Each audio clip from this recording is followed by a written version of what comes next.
አብይ ባልቻ ነኝ። የኖታ ቴክኖሎጂስ ባለቤት፣ የአንድ ሚስት ባልና የአራት ልጆች አባት ነኝ። ኖታ ቴክኖሎጂስን ከ19 ዓመት በፊት ፋውንድ ያደረግነው ድርጅት ነው። አዲስ አበባ ከተማ ነው ተወልጄ ያደግኩት።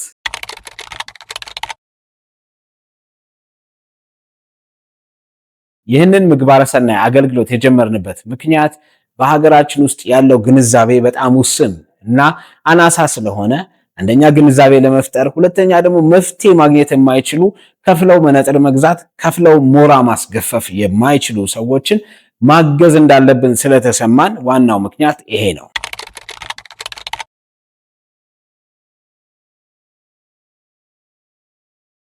ይህንን መርሃ ግብር ከአንድ ዓመት ባነሰ ጊዜ ውስጥ 11 ጊዜ ያደረግን ሲሆን በዚህም 1300 በላይ የሆኑ ተመራማሪዎችን 30 ህሙማን የአይን ሞራ መገፈፍ እንዲሁም ደግሞ ከ200 በላይ መነጽር አከፋፍለናል።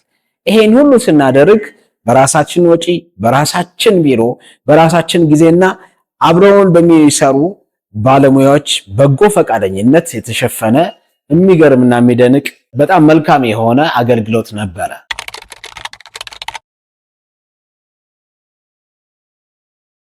ዓላማው ኖታ ቴክኖሎጂስ ሶሻል ኢንተርፕራይዝ ነው።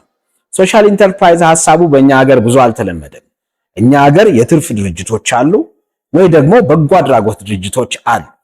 በጎ አድራጎት ድርጅቶች ከሌሎች ሰዎች ከሌሎች ድርጅቶች መዋለ ንዋይ እያስተባበሩ መልካም አገልግሎት ይሰጣሉ። ንግድ ድርጅቶች ደግሞ ትርፍ ላይ ብቻ ያተኮሩ ናቸው። ሶሻል ኢንተርፕራይዝ ግን በአጠቃላይ የምናገኘውን ትርፍ ዋና ዓላማ ለበጎ ነገር በራሳችን ተነሳሽነት የጀመርነው እንቅስቃሴ ነው።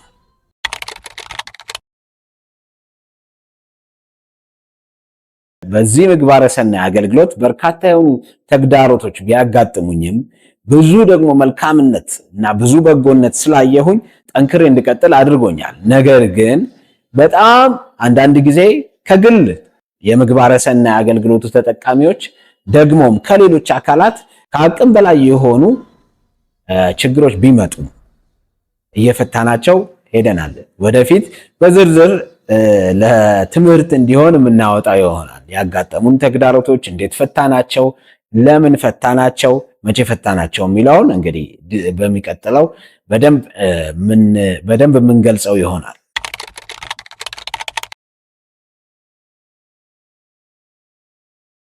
ከዚህ በኋላ ለምናደርጋቸው ምግባረ ሰናይ እንቅስቃሴዎች አንደኛ አቅማችንን ከፍ እንድናደርግ ፈልጋለሁ።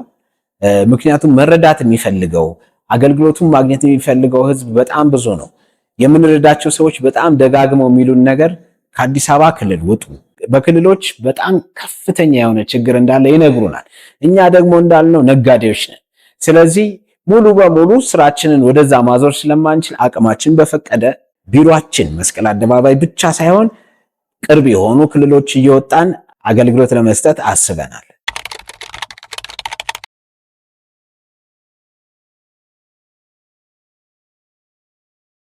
እነሱን ማግኘት የመሰለ በረከት የለም። አይናቸውን ባተሞልቶ ቃል ከአንደበታቸው ማውጣት አቅቷቸው ሲቃ እየተናነቃቸው አየሁ እኮ ልጄ ማየት አቅቶኝ ነበረ፣ መንገድ ጠፍቶኝ መሪ ይዤ ነበር ምዞረው እያሉ ሲመርቁኝ ማየት በጣም ትልቅ ደስታ ነው። እንኳን ሰራሁ እንኳን ነጋዴ ሆንኩ ብዬ እግዚአብሔርን አመሰግናለሁ። ምክንያቱም ከማገኘው ነገር ምንም ለማላቀው ሰው ምንም ለማይመለከተው ሰው ከመንገድ ጎትቼ አስገብቼው መነጥር ስሰጠው ኦር ደግሞ ማላቀውን ሰው አይን ሞራ ሲገፈፍለት ያለው ደስታ ልነግራችሁ አልችልም። ስለዚህ እነሱ አግኝተው ሲመርቁኝ፣ እነሱ ከስራዬ ያቋርጠውኝ እንደዚህ ነበር የዛሬ 3 ወር አይኔ ሞራ ተገፈፈ፣ መነጽር ገዛህልኝ፣ መጽሐፍ ቅዱስ ማንበብ ጀመርኩ፣ በቃ እንደዚህ አይነት ነገር ሁሌ እሰማለሁና ደስ ይለኛል በጣም። ኖታ